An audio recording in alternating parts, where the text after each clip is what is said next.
For over a decade, families across 3 states sent their sons to St. Thomas Theological School in rural Maryland. Tucked between quiet farmland and a town with no train station, the institution rarely made news. But between 1970 and 1984, 19 seminarians enrolled there were never heard from again. Their names were not all reported at once. Their disappearances came one by one, spread across 14 years, with little institutional concern. Founded in 1948, St. Thomas Theological School was known as a disciplined environment for young men preparing for ordination. Managed independently by the Order of St. Callisto, the school had a reputation for strict governance and minimal external oversight. With no undergraduate population, no sports program, and no public-facing presence, its only purpose was clerical training. Alumni described it as austere but orderly, focused on academic preparation and silence. When inquiries arose in the late 1980s about former students who had never completed their studies, administrators cited transfer requests, spiritual disorientation, or family issues. Yet the records stopped there. Some were never issued official withdrawal letters. Now beginning, the institution's reputation, St. Thomas Theological School, opened its doors in 1948 on a former Jesuit farmstead outside Fairmore, Maryland. The Order of St. Callisto had acquired the land after their seminary in Rhode Island was condemned due to structural failures. The property, secluded behind a 10-acre tree line and hemmed in by old stone walls, had once been a colonial-era retreat for visiting clergy. With its conversion, the order aimed to create a self-sustaining environment for training priests away from urban influence. The school's charter emphasized detachment, obedience, and theological immersion. From the outset, students followed a monastic rhythm: dawn prayers, lectures in Latin, midday silence, and night curfew. Laypersons were rarely admitted beyond the perimeter. Deliveries were made to a single gate. Maintenance and kitchen staff were all internal hires vetted by the order. The Maryland Diocese initially supported the venture, though it held no formal oversight. St. Thomas operated under a private ecclesiastical charter, approved by the order's own governance body. Accreditation came slowly, and only partially. It offered a licentiate in theology, but not an undergraduate degree. Most enrollees arrived after high school, committing to 6 years of instruction with limited contact beyond school grounds. Letters home were screened. Phone access was restricted to a supervisor-monitored office during fixed hours. By 1953, enrollment stabilized at around 90 students. The school prided itself on its dropout rate, less than 10%. Many students never left the grounds until ordination. Alumni were placed across North America, with a majority sent to smaller towns lacking clergy. Their preparedness was cited by bishops as rigorous if slightly impersonal. Few returned to visit. Administrative structure was centralized. The rector, typically a senior member of the order, held full authority over academic decisions and student conduct. Below him were 2 deans, one for discipline and one for spiritual formation. Both were required to reside on campus. All faculty were ordained members of the order, living in the east wing of the main building. The physical campus was modest but fortified. A stone dormitory, a freestanding chapel, a lecture hall, and a narrow administration building made up the core. A detached storage barn and greenhouse supported the kitchen. Student movement was tracked manually via a handwritten ledger kept at the rector's desk. Visitors signed in at a single entrance, monitored by an internal watchman.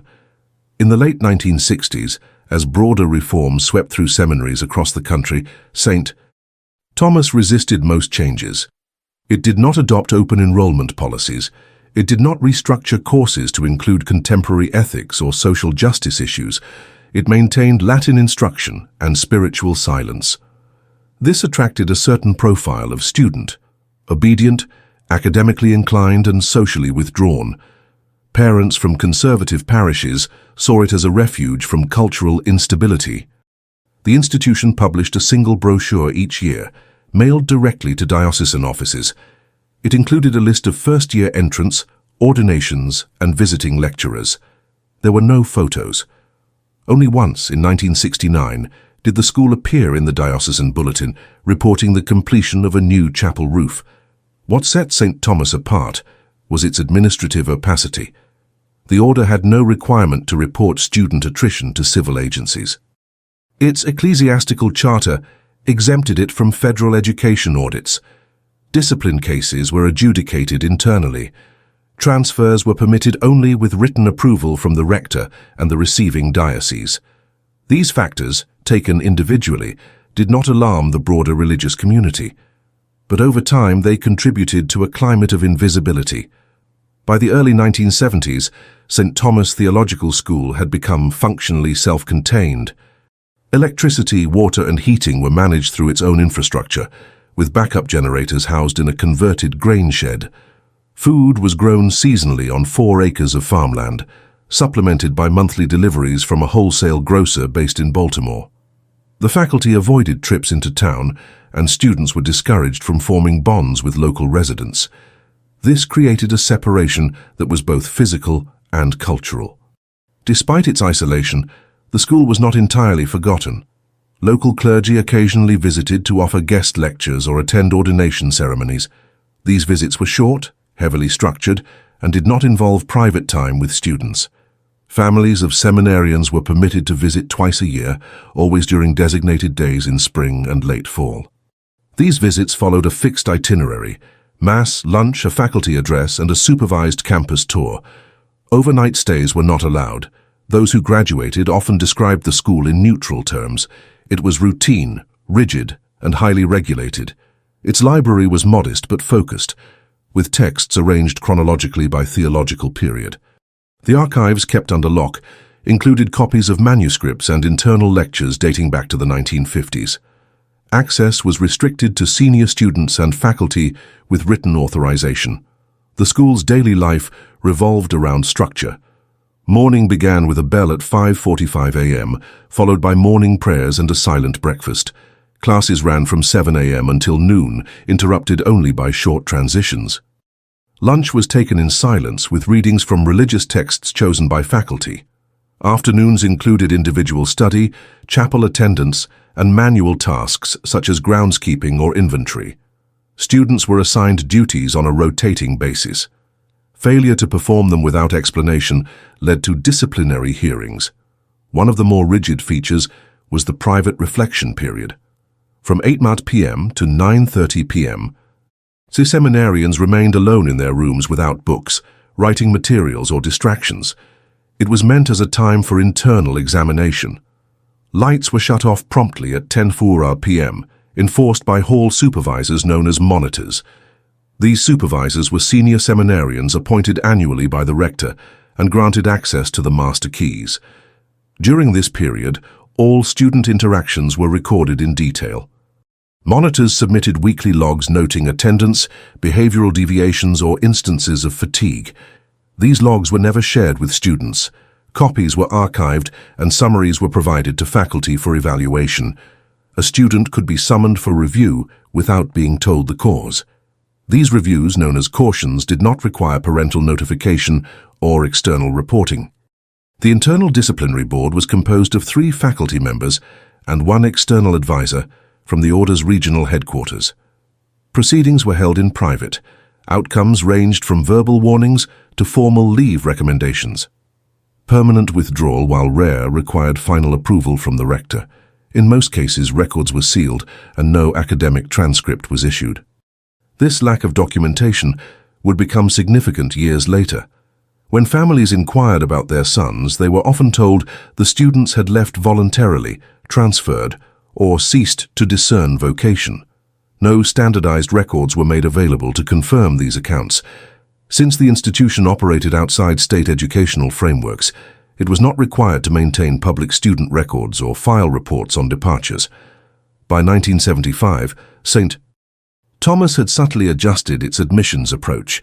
Though it retained its small size, it began recruiting from a wider geographic base.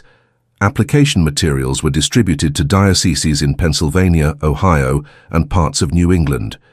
Prospective students were interviewed by phone or during visits to affiliated parishes. Very few applicants visited the campus before enrolling. The admissions interviews, conducted by a faculty trio, focused less on academic aptitude and more on behavioral disposition. Questions probed endurance, obedience, and willingness to accept correction. References were required from parish clergy.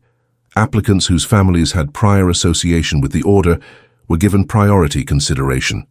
Once accepted, enrollees signed a binding pledge agreeing to the institutional code.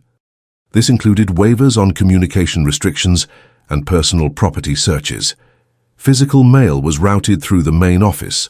All incoming and outgoing correspondence passed through clerical review. Outgoing letters bearing content deemed unsuitable were returned to students without explanation. In some cases, parents received duplicated notices from the administration summarizing their child's spiritual progress. These reports were pre-written and did not include direct student input. In this environment, deviation from norms became difficult to detect. Faculty seldom interacted informally with students. The administrative hierarchy was maintained with precision, and any disruptions were quietly addressed. New students were paired with second-year guides to ensure adjustment. Guides were not permitted to discuss matters beyond orientation, and all conversations in shared spaces were monitored for content. One of the few unscheduled elements in student life was evening chapel. Though attendance was expected, students could choose where to sit and were allowed 10 minutes afterward to remain in quiet reflection. This became a rare window of unmonitored time, yet even here the presence of faculty in rear pews was a constant. The school's isolation was occasionally noticed by local residents. In 1976, a Fairmore librarian filed a request for a student-led choir performance during the town's centennial. The invitation was declined with a formal letter citing curricular conflicts. A year later, a group of parents proposed a holiday visit program. The school responded with a circular explaining its need for uninterrupted formation. This distance extended into civic affairs. St. Thomas did not participate in local elections, public forums, or historical preservation efforts, despite occupying one of the region's oldest properties. It paid no municipal taxes, received no state funding, and engaged in no formal partnerships. This absence rendered it nearly invisible in county records. The institution's archives during this time included monthly internal bulletins, filed in a secure drawer in the rector's office. These bulletins recorded personnel changes, supply inventories, and a column titled Notations, which documented absences, quiet transfers, or leaves of discernment. Only faculty had access. In multiple bulletins between 1970 and 1984, single-line entries appeared without elaboration, referring to students withdrawing from program due to external vocation reconsideration. These entries would later correlate with the names of those whose disappearances raised concern. As the school approached its fourth decade of operation, its structure remained unchanged. It had not expanded. It had not modernized. It maintained a fixed tuition model and accepted no federal financial aid. Internal governance continued without external audit. In 1980, the Order of St. Callisto submitted its quinquennial report to its regional oversight body. The report described the school as stable in enrollment, unified in mission, and doctrinally aligned. No irregularities were noted. Attached appendices listed faculty names, but no mention was made of student turnover. The following year, the order hosted a small academic symposium, attended by 20 invited clergy, during which a single paper was presented on the history of canon law instruction. In all appearances, St. Thomas Theological School remained quiet, orderly, and unchanged. No formal complaints were filed. No inspections were conducted. Yet beginning in 1984, quiet inquiries from diocesan offices began to grow more frequent. Letters requesting academic records, confirmation of attendance, or personal effects were met with vague responses. Some families received no answer at all. Ignored signs. The first external inquiry came in a letter sent by the Diocese of Scranton in January 1984. Addressed to the Registrar of St. Thomas Theological School, it requested confirmation of attendance for a former seminarian named Andrew Callan, who had enrolled in autumn 1975. The diocese was conducting a clerical placement review and needed graduation verification for its records. The school responded that Callan had withdrawn during his second year due to personal discernment issues. No further documentation was attached. In May of that same year, a separate request arrived from the Diocese of Youngstown. It referred to a different seminarian, enrolled in 1973, whose parents had recently contacted the diocese seeking clarification about his status. The response from St. Thomas again cited withdrawal, this time adding that no forwarding information was provided. In both cases, the school declined to issue a transcript or confirm course completions. The diocesan staff responsible for clerical files began noticing a pattern. Individual cases, when reviewed in isolation, appeared routine. But when several were compared side by side, inconsistencies emerged. Names of former seminarians had appeared in early enrollment reports, but not in ordination announcements. Their files contained no records of transfers. In some instances, there were gaps in the diocesan logs where letters from the school should have appeared. At the time, interdiocesan communication regarding seminary formation was limited. Each diocese managed its own candidate files, and the Order of St. Callisto operated independently of the national seminary system. Coordination depended largely on informal channels. Clergy might mention a promising candidate during a visit or pass along recommendations during retreats, but no centralized registry tracked student progress. This lack of integration allowed discrepancies to go unnoticed for years. When parents reached out to local parishes or bishops, they were often redirected back to the school. The school, in turn, responded with formal letters that emphasized privacy and spiritual discretion. These letters avoided specific details. They described decisions as internal and final, citing the autonomy granted by ecclesiastical charter. One parent, Thomas Leclerc of Norwood, Pennsylvania, wrote directly to the rector in 1982 after failing to receive holiday correspondence from his son, a third-year seminarian. The response he received offered general assurances, stating that his son was undergoing a phase of intense vocational review and was not presently available for outside communication. No return address for the seminarian was given. Over the following months, other parents began to share similar frustrations. During a diocesan family gathering in Pittsburgh, 4 families discussed their inability to reach their sons at St. Thomas. Each reported having received vague replies to inquiries. 2 of the sons had been expected home for visits, but never arrived. The families later attempted to arrange meetings through parish channels, but were told the seminary did not permit unscheduled access. In 1985, the assistant vicar for clergy in Hartford, Connecticut, compiled a brief memo listing 5 former seminarians whose files lacked final evaluations. 3 had last been recorded as attending St. Thomas. The memo was filed internally, but not pursued further.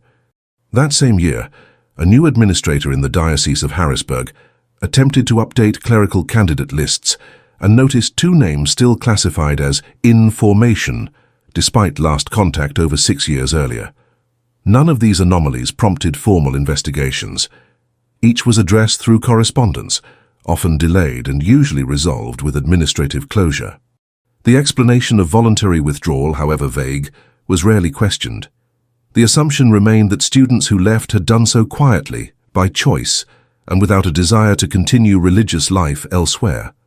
What complicated matters further was the school's record-keeping system. Its ledgers were handwritten, and no digital copies existed. Files were not cross-referenced by diocesan affiliation. Requests for documentation required formal letters, and in some cases clerical endorsement. Even then, the school retained discretion over what was shared. Inside the institution, little changed in visible terms. Daily routines continued. Faculty turnover remained low. The Order of St. Callisto appointed a new rector in 1986, Father Leonard Barreau, who had served previously in a teaching role. He issued no major policy changes. Letters from that year to diocesan partners expressed confidence in student formation and ongoing alignment with doctrinal expectations. Students enrolled during the mid-1980s recalled a climate of increasing silence. New enrollees were instructed early on to minimize distractions and avoid unnecessary correspondence. Access to external news was restricted to a weekly digest provided in the common room. Students were encouraged to focus inward and avoid speculative conversation. Rules regarding curfew, solitary reflection, and limited speaking hours were maintained. Despite these restrictions, internal notes began to shift subtly in tone.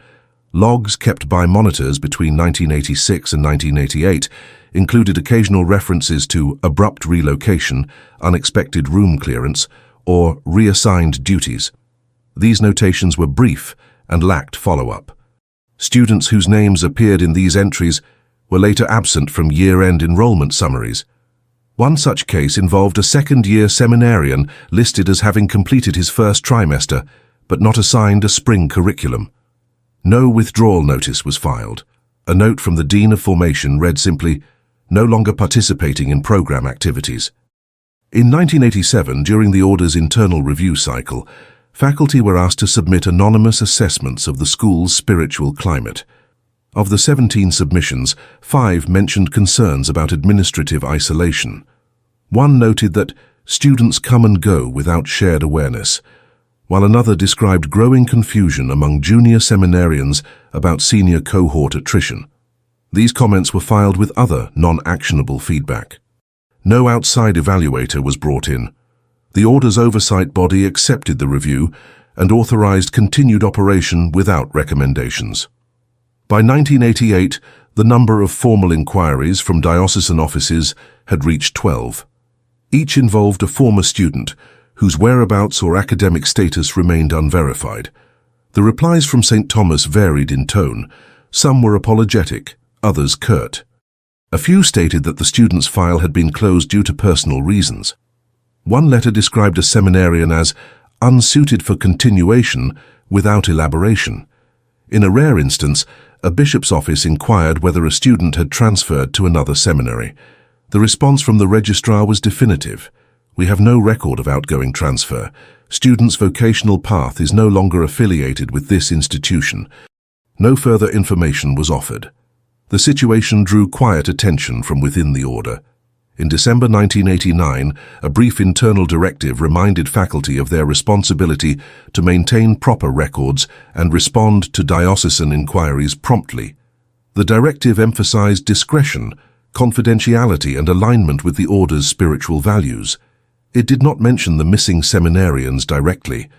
Faculty who later reflected on this period described a sense of compartmentalization. Tasks were divided. Communications were formalized. Personal questions were discouraged. Those who requested clarification on personnel matters were advised to trust the discernment process. Within this structure, even persistent anomalies failed to trigger escalation. The lack of external oversight allowed silence to function as closure. Each unanswered letter became an archived entry. Each withdrawn student was reduced to a phrase in a margin. In early 1990, an archivist at the Diocese of Rochester initiated a routine digitization process for clerical candidate records. While reviewing documents for consistency, she noted an enrollment discrepancy involving 2 individuals who had been recommended to St. Thomas in the mid-1970s. Both names appeared in early admission notices issued by the school, but lacked ordination records or official withdrawal confirmations. When contacted, the school responded that one student had departed due to family obligations and that no file remained for the other. These explanations, though standard in tone, did not align with diocesan expectations. The archivist submitted a request to review any available academic records for the 2 men. She received a single photocopied page indicating initial enrollment, but no coursework or disciplinary notes. The attached letter from the dean cited limited archival retention as the reason. Around the same time, in a separate diocese, an administrator revising seminary support budgets came across multiple unresolved aid distributions. The funds had been issued to students enrolled at St. Thomas, but were never followed up with post-graduation placements. The administrator attempted to contact the students directly using listed family addresses. At least 3 letters were returned marked undeliverable. These unconnected incidents gradually formed a constellation of unanswered questions, yet no central authority coordinated them. Each case remained in the possession of its originating diocese, managed internally, or filed away without further escalation. When the Order of St. Callisto convened its regional meeting in the summer of 1990, no agenda item addressed record gaps or student verification processes. Within the walls of St. Thomas, faculty meetings continued as scheduled. Internal memoranda focused on curriculum revisions and the introduction of an updated spiritual assessment framework. A trial system was implemented to rotate prayer duties among students, with logs submitted weekly for faculty review. This change was framed as an effort to encourage greater individual accountability. Students noted little difference. The routine remained consistent. Fixed schedules, regulated correspondence, and assigned readings. Access to external materials continued to be restricted. Some faculty encouraged personal journals for theological reflection, but these journals were stored communally under supervisor review. One of the few breaks in the pattern came in the form of a visiting speaker from a Canadian seminary, invited to deliver a lecture on ecclesial structures in early Christianity. During his brief stay, he remarked to a faculty member that the school's population appeared smaller than anticipated. The observation was noted in the visitor's report to his home institution, but was not shared beyond that setting. Despite repeated hints at enrollment inconsistencies, no independent body intervened. The school's unique status under its ecclesiastical charter placed it beyond state oversight. It was not required to participate in national accreditation cycles or submit student rosters for external review.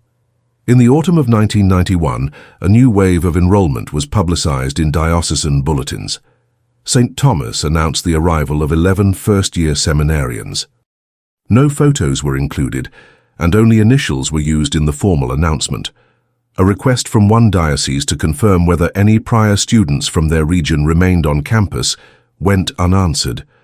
Some changes did begin to surface internally. A faculty assistant, newly appointed to the registrar's office, raised questions about archival consistency. During a routine filing review, she noticed that a set of student records had been sealed and stored in a locked cabinet, not listed on the room's inventory sheet. When she asked about the cabinet's contents, she was advised it contained inactive files no longer relevant to current operations. The assistant's duties did not extend to archival management, and no further access was granted. However, her notes on the irregular storage were retained in a maintenance log. These notes would later be included in correspondence related to the school's eventual administrative audit, though at the time they remained unread by anyone outside the registrar's staff. Meanwhile, seminarians continued to report infrequent but unexplained absences among their peers. Occasionally, a student would be reassigned to private formation without notice, or a room would be vacated and reassigned without acknowledgement. When students asked about these changes, they were told the individuals had discerned alternate paths and would not return. The absences were accepted in silence. Open questions were discouraged. In group settings, monitors redirected conversation to scheduled tasks or spiritual topics. Over time, students learned to avoid discussing departures altogether. It was during this period that an incident occurred involving a student-led inventory of the school's supply room. The inventory, supervised by faculty, was part of a practical formation exercise. One student noted that several boxes of personal items bore names not present on any current enrollment lists. These items included labeled books, unused correspondence paper, and monogrammed garments. When he mentioned this, the faculty supervisor responded that the items belonged to former students who had not completed their departure process and instructed him to place the boxes in long-term storage. The student complied. The episode was not reported further, and the inventory log made no note of the item's owners. Elsewhere, diocesan offices had begun reviewing archival correspondence more systematically. By the end of 1992, 2 separate chanceries had independently flagged concerns about student verification. Still, no joint review was coordinated.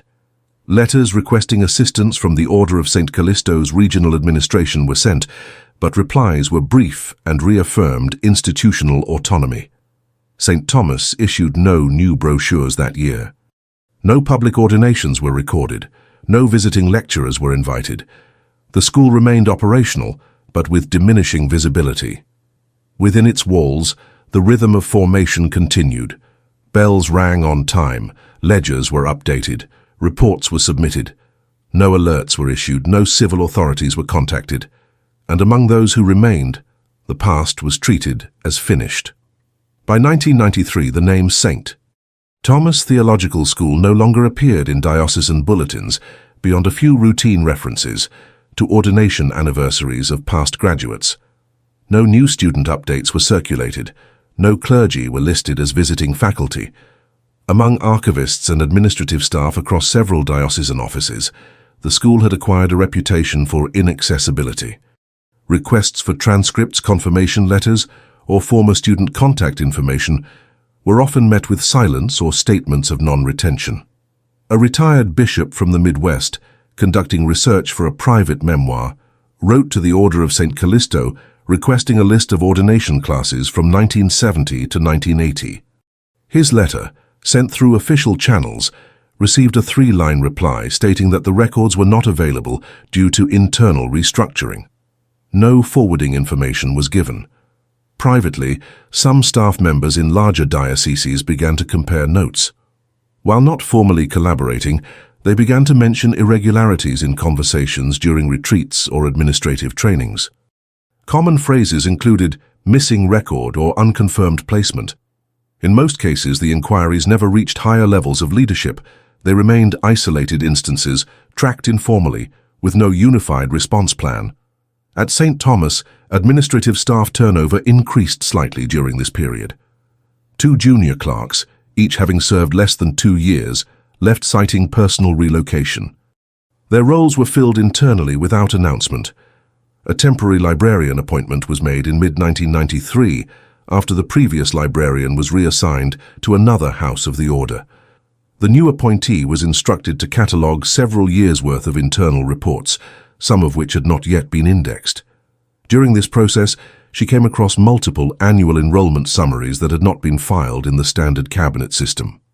These summaries, typed and dated, included names not present in later ordination logs. She submitted a query to the rector's office for clarification. A week later, she was informed the documents were outdated draft versions and should be excluded from the permanent index. No further instructions were provided. She followed the directive but retained personal notes on the inconsistencies.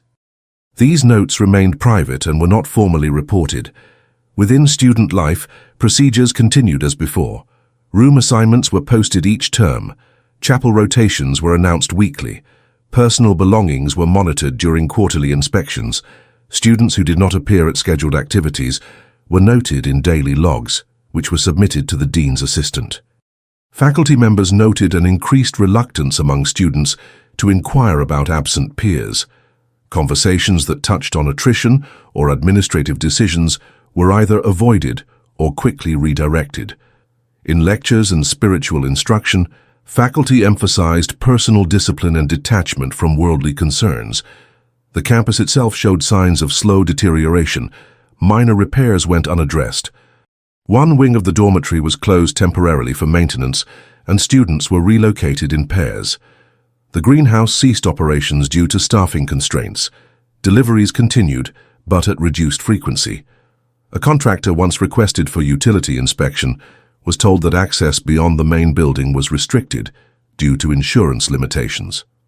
Despite these gradual shifts, there was no external review. The order continued to manage the school independently. Annual reports were submitted to the Internal Governance Council, and no changes were mandated. In 1994, a former faculty member, by then stationed at a different religious house, sent a private letter to a colleague still employed at the school. The letter contained references to past student records and expressed concern that certain files had been deactivated prematurely. It also questioned whether standard withdrawal protocols had been followed in a handful of cases.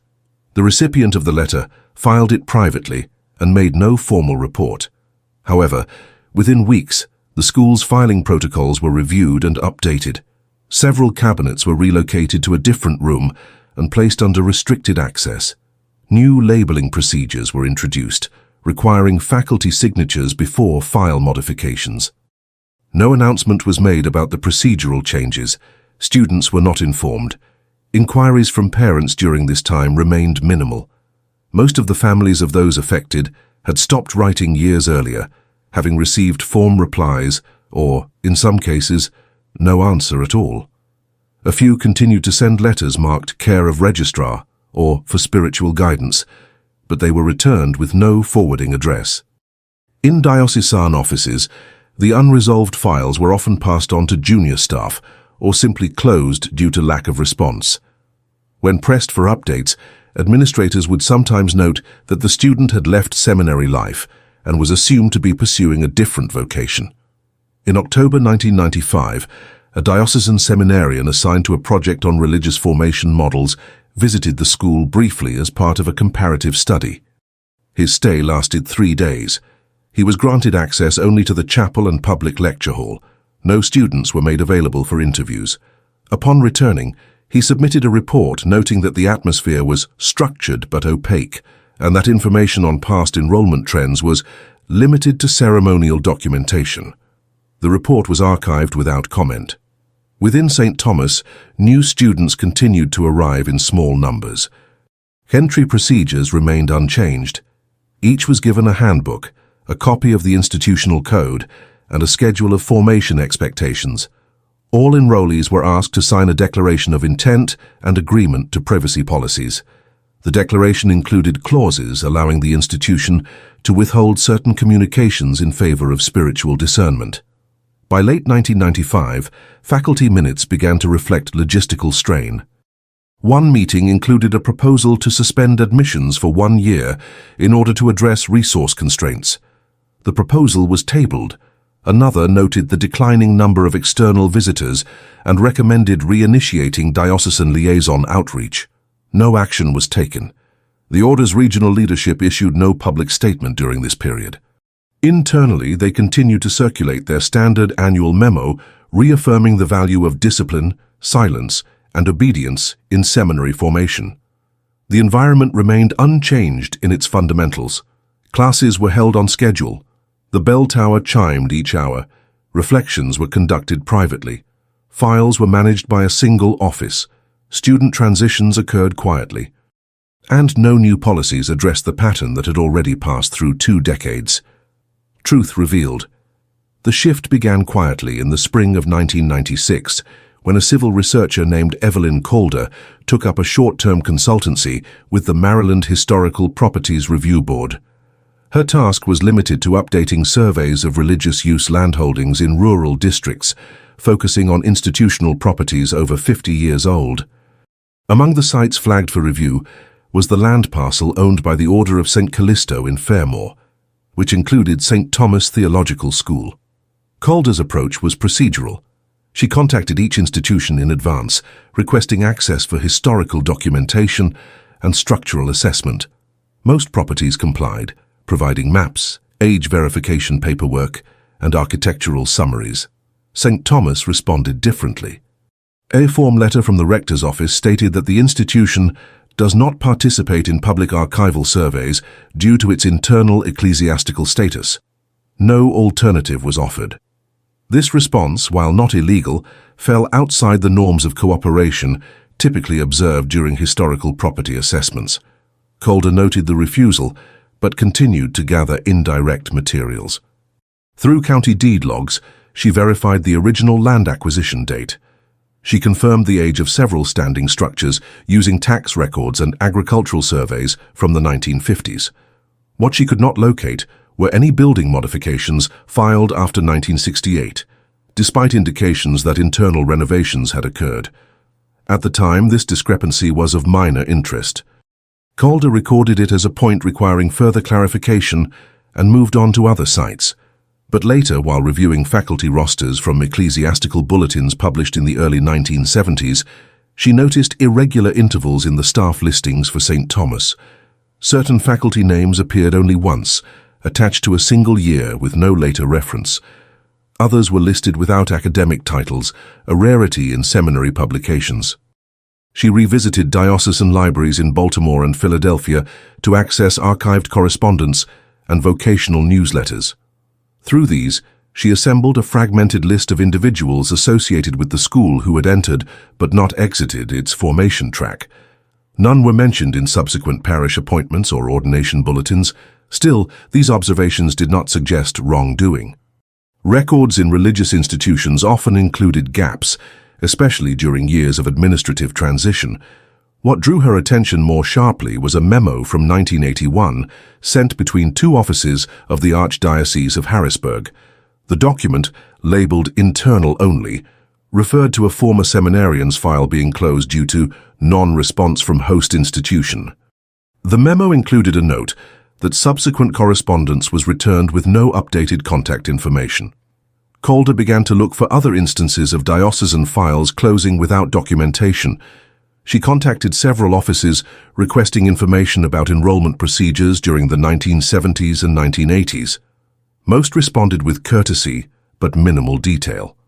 One archivist from the Diocese of Albany, however, offered access to a batch of internal assessments from that period, which included enrollment verifications.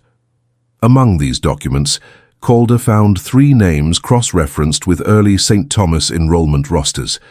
Each name corresponded with an applicant who had been accepted to the school, but whose subsequent record contained only a single clerical note: status pending, no return. This pattern recurred across at least 7 dioceses. Calder began compiling a private index. She matched publicly listed entrance announcements with ordination records. From there, she isolated a series of students who had entered St. Thomas between 1970 and 1984 and were never publicly listed again. Her notes eventually listed 19 names. Each entry included the year of admission, the originating diocese, and the last known communication recorded by that diocese. For more than half, the final entry was a letter from St. Thomas indicating voluntary withdrawal. In 3 cases, there was no response at all. Calder's methodology was slow, relying on printed archives and microfilm reels. She did not publish her findings, but shared her data with a contact at the Maryland Office of Institutional Records. That office forwarded the information to the State Education Archives, which had no authority over the school, but noted the unusual attrition pattern. In the fall of 1996, a university researcher from a nearby Jesuit institution contacted Calder. He had been preparing a lecture on independent seminary operations and had heard of her findings through informal channels. She shared her data privately, asking that her name not be used in any public presentation. The researcher requested a site visit to St. Thomas. His formal request was denied. In a letter signed by the rector's assistant, the school cited internal reassessment and limited staffing. The letter thanked him for his interest, but provided no dates for future correspondence. At the same time, Calder submitted a Freedom of Information Act request to the local municipality seeking any civil documentation on property inspections, infrastructure updates, or emergency services related to the St. Thomas grounds. The response contained very little. A fire code compliance form from 1983 was the only entry, filed by a third-party contractor and lacking detail. She expanded her search to include state-level education boards, health departments, and historical registries. All returned minimal or no records. The school had not requested modernization grants, renovation permits, or public partnership funding. It remained untouched by most regulatory bodies. In January 1997, a former seminarian who had left St. Thomas in 1982 reached out privately after hearing of Calder's research through a colleague. He described the school's environment as insular and procedural. When asked about others who had departed without notice, he stated that students were discouraged from discussing such topics. He recalled several names on Calder's list, but had no knowledge of where they had gone. His testimony added no direct evidence, but supported the pattern Calder had uncovered. She documented his recollections, added them to her file, and continued assembling her report. She then reached out to the Order of St. Callisto's regional headquarters in Massachusetts, requesting a meeting to clarify archival policies. Her request was acknowledged, but not fulfilled. A form letter stated that inquiries would be reviewed in sequence, and that the order was not authorized to release internal formation records to third parties. No further reply arrived. By spring of that year, Calder's research had reached a critical point. Though not intended as an investigation, her findings were now being cited in internal reviews at 2 diocesan offices. A small cluster of administrators began to re-examine student files from the previous 2 decades. None of the missing individuals had reappeared in clerical appointments, academic posts, or church directories. The names had entered, but they had not exited. In June 1997, a mid-level official at the Office of Clerical Records in Albany convened an informal review session with archivists from 4 surrounding dioceses. The stated agenda was the preservation of mid-century seminary applications, but the conversation shifted toward enrollment anomalies. Each diocese represented had at least one unresolved file involving a former student of St. Thomas Theological School. None had been formally closed with complete documentation. The archivists, all familiar with institutional latency, expressed similar frustrations. Their notes mentioned identical barriers, missing transcripts, generic withdrawal letters, and long lapses in communication. One cited a family that had written annually for updates and eventually ceased contact after receiving no reply. Another referenced a seminarian who had left mid-year with no explanation filed.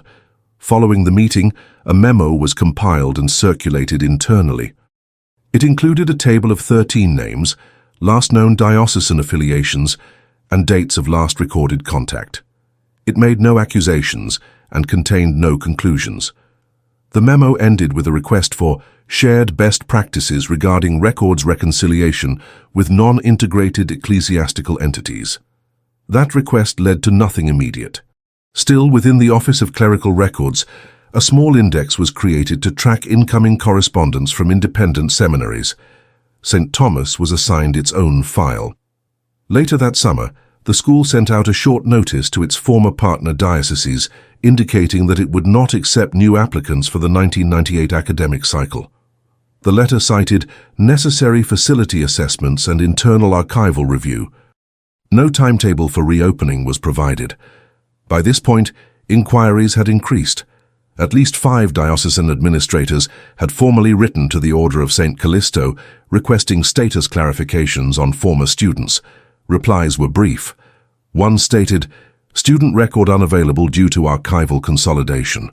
Another said, "Student did not complete vocational process within our institution. Further information unknown."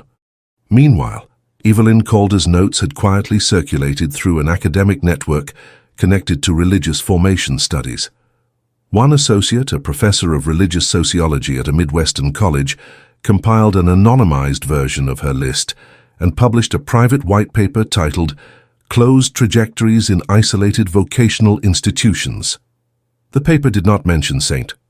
Thomas by name, but included the precise enrollment years and the figure of 19 unresolved student cases. The document raised limited attention outside academic circles, but within diocesan archives, it was cited in 2 internal reports during procedural audits. These reports requested updated methods for monitoring independent seminary affiliations and proposed cross-checking ordination outcomes against enrollment lists. At St. Thomas, little visible change occurred. The buildings remained in use. The grounds were maintained, though fewer staff were observed.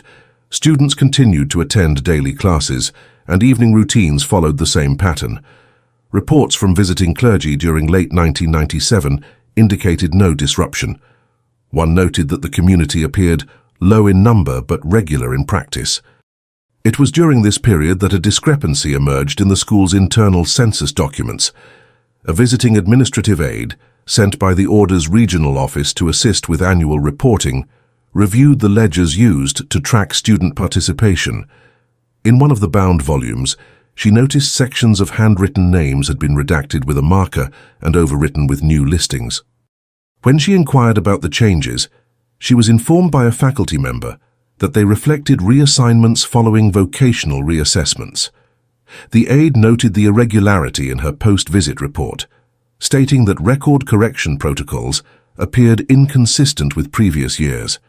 Her report was filed with the Order's internal review board, but no follow-up visit was scheduled. By the close of 1997, diocesan awareness had grown more cohesive. At least 4 chanceries had communicated directly with one another, comparing records and verifying lists. Several of the names on Calder's list matched unresolved files in their systems. One administrator noted that 3 of the individuals in question had been previously assumed to have transferred, though no evidence of transfer was ever filed. An inter-office memorandum circulated among Eastern dioceses in early 1998 outlined procedures for requesting confirmation of departure or completion from seminaries outside the standard registry. St. Thomas was named in the addendum. The memo did not question the institution's legitimacy, but highlighted its history of incomplete response patterns. The Order of St. Callisto issued no reply to the memorandum. In February 1998, a junior researcher from a theological library in Delaware attempted to verify the status of St. Thomas's academic credentials for a cataloging project. She requested a list of course offerings and degree equivalencies.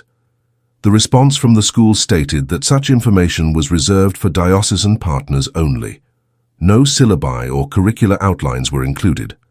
She noted in her project summary that the institution maintained non-disclosure policies inconsistent with other regional theological centers.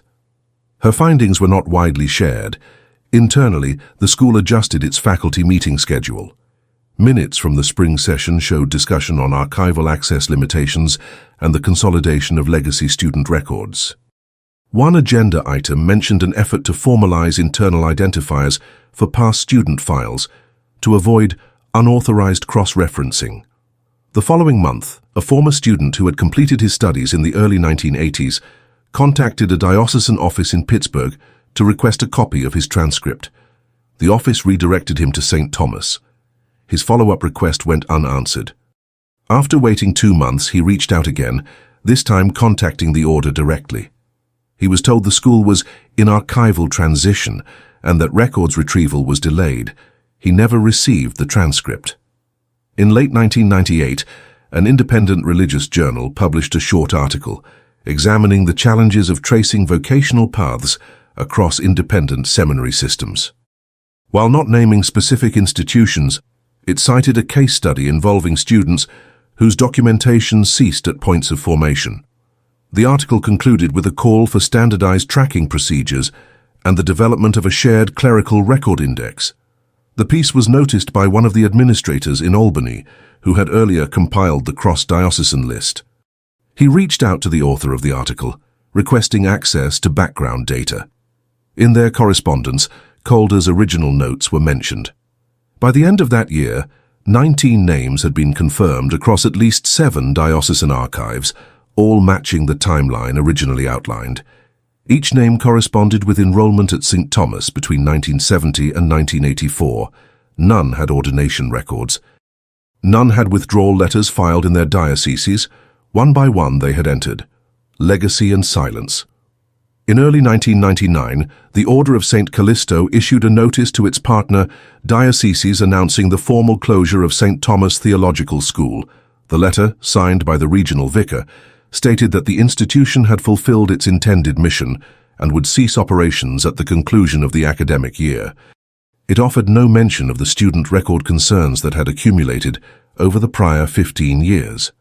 The closure announcement was brief. No press release followed. There was no public event, no farewell gathering, no summary of institutional achievements. For most diocesan offices, the news arrived without commentary. Several administrators had already archived their unresolved student files. Others placed the final letters from St. Thomas into inactive storage. The school's buildings were left standing. No immediate plans for sale or repurposing were announced. For several months, faculty remained on site to assist with archival consolidation and property stewardship, according to a private memo distributed among members of the order. Some minor landscaping work was observed. The gates remained closed to the public. A few local residents noticed the absence of regular activity. Mail deliveries decreased. The bell tower, which had rung hourly for decades, fell silent.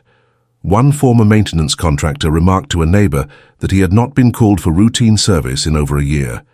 The greenhouse, long unused, showed signs of structural wear. Within the order, communications remained internal. The Regional Review Board conducted a quiet debriefing with former faculty. Their notes, preserved in limited circulation, focused on curriculum outcomes and facility logistics. No section was allocated for student attrition records. No discussion addressed the inquiries made by external researchers. In the months following closure, a request was submitted by a diocesan archivist to acquire student files for long-term preservation.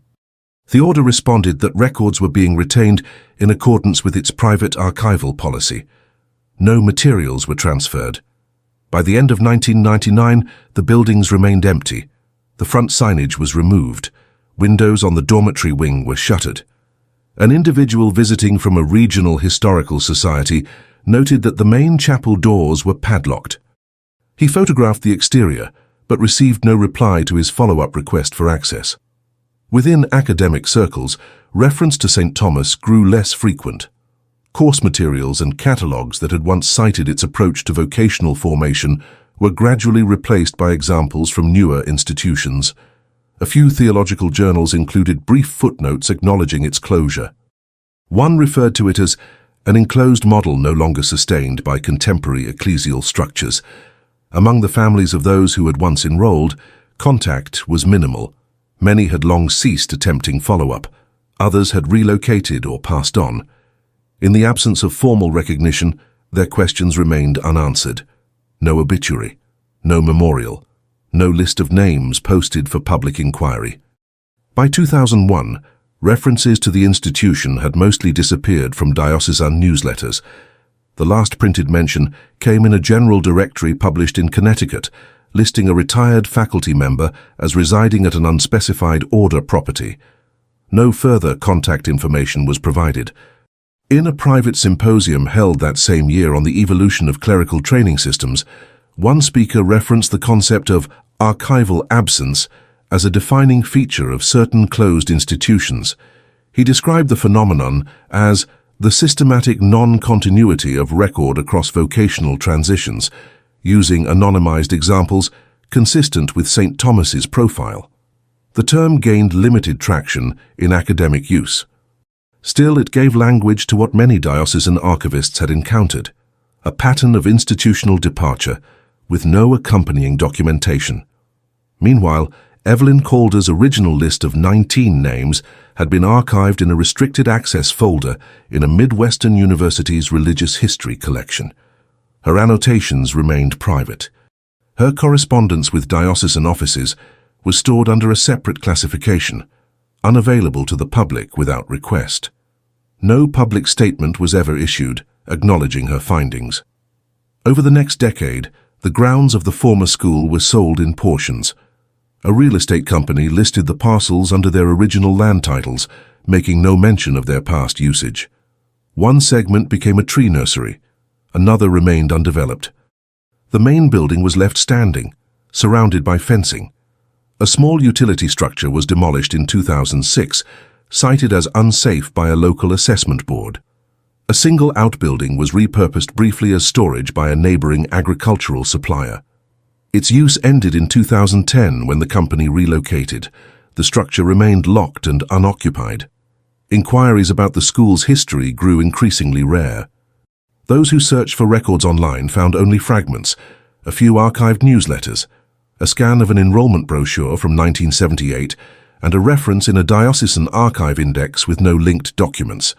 No photos appeared in public databases. No yearbooks had been printed. Occasionally, a former student or researcher would submit a question to a diocese asking about ordination records or seminary affiliations. In most cases, the response was standardized. Records incomplete, no current data available, no allegations were ever filed, no civil proceedings were opened. The Office of Clerical Records, while maintaining awareness of unresolved files, never released a formal report. The matter faded. The names remained in closed folders. The buildings remained sealed. The timeline of disappearances, mapped across years, remained undisturbed. In 2009, the site of the former St. Thomas Theological School was included in a regional land use study conducted by a private planning group contracted by the state. The study's purpose was logistical, focused on transport corridors and ecological maintenance. When reviewing the property, researchers noted the unusual persistence of original structures, most of which had neither been updated nor demolished. A brief paragraph in the final report described the site as formerly institutional, currently non-operational, no active zoning transitions. No mention was made of the school's academic history or clerical affiliation. A minor point of interest was added by one of the researchers, who commented on the school's layout in an internal note. He had observed a strict quadrangle arrangement and a central access lane bordered by overgrown hedges. He recorded the architectural geometry, noting its resemblance to older clerical compounds designed for enclosed operations. The note was filed as part of the documentation appendix. The Order of St. Callisto made no response to the study. Its administrative offices had by then relocated. Mail sent to its prior address was forwarded to a new facility in northern New Jersey. The Order's current publications no longer referenced its prior seminary operations, including St. Thomas. When a local preservation group attempted to catalogue significant properties in the Fairmore area in 2011, the former school was briefly considered for nomination due to its age. However, a lack of public documentation and the Order's unwillingness to allow access led to the site being excluded. The application was closed without review. By 2013, the remaining physical evidence of the school's activity consisted of a metal mailbox fixed to a concrete post, faded lettering visible only in direct light. The driveways were gravel, mostly overgrown. A few small outbuildings had begun to collapse under weather exposure. The dormitory roof showed structural gaps. No trespassing signs were posted, but no regular security presence was observed. A retired faculty member, interviewed privately for an unrelated research paper, mentioned his time at the school only briefly. When asked about the campus's closure, he responded that many things had simply become too quiet to continue. He did not elaborate. His remarks were not included in the final version of the paper. The university where Evelyn Calder's research had been archived updated its classification system in 2015. Her original documents were scanned for preservation, but restricted to in-library use only. They were not digitized for open access. The folder remains listed under a non-descriptive title in the religious history section. A small footnote in a doctoral thesis published in 2016 referenced Calder's work, citing it as a rare example of coordinated clerical record analysis across unaffiliated dioceses. The thesis did not address the specifics of St. Thomas or its closure. The 19 names were not listed. Within diocesan administrative software systems, legacy fields for St. Thomas Theological School remained present, but empty. In most systems, its institution code was retained to allow for old data retrieval. Requests submitted under that code resulted in default messages indicating no active records. Inquiries declined significantly over the next decade. Most diocesan staff who had handled such matters retired or transitioned to new assignments. Junior personnel were unfamiliar with the institution. Only in rare cases, during audits or legal reviews, did its name appear on correspondence. One archivist who joined the Diocese of Rochester in 2019 discovered an unlabeled folder in an auxiliary cabinet. It contained photocopies of early seminary applications, along with notes from an administrator dated 1984. The notes included 3 names that were later verified as part of the known group of 19. The archivist logged the folder into a non-circulating collection and forwarded a summary memo to her supervisor. The memo was acknowledged but filed with no action. The following year, a preservation intern compiling material on closed clerical training centers visited the site of the former school. She noted that the structures were inaccessible and in visible decline. She described the location as unmarked, unmapped, and undeclared. She took photographs and included the coordinates in her report, which was submitted to her academic supervisor. Her documentation remains unpublished. In 2022, a property developer submitted a preliminary inquiry regarding land acquisition for a warehouse facility. The inquiry reached the Regional Zoning Board, which noted that the parcel included former institutional property owned by a religious order. The order confirmed the site was inactive and not under current development. No transaction followed. Within theological academic networks, St. Thomas remained largely absent from review. A single academic directory published in 2023 listed it as defunct, records unavailable, status inactive. No contact number or website was included. No formal review had ever been conducted by any state or ecclesiastical oversight body. The legacy of the 19 students remained preserved only in internal lists, private notes, and a handful of archived memos across disconnected diocesan offices. In each location, the entries sat within folders marked by soft pencil notations or typed references to vocational withdrawal, no follow-up. No unified summary was written. No list was publicly acknowledged. No reconciliation was requested or extended. The files remain silent. The ledgers are stored. The buildings are closed. If this story impacted you, if you stayed until the end, it's because you feel these hidden truths also need to be exposed. So leave in the comments the city you're watching from. This way we can see how far these stories are reaching, and subscribe to the channel. There are many other cases the world tried to forget, but we insist on remembering. This story is fictional. All names have been edited to protect the source. This video is for entertainment purposes only. But here's a disclaimer. It's based on historical facts.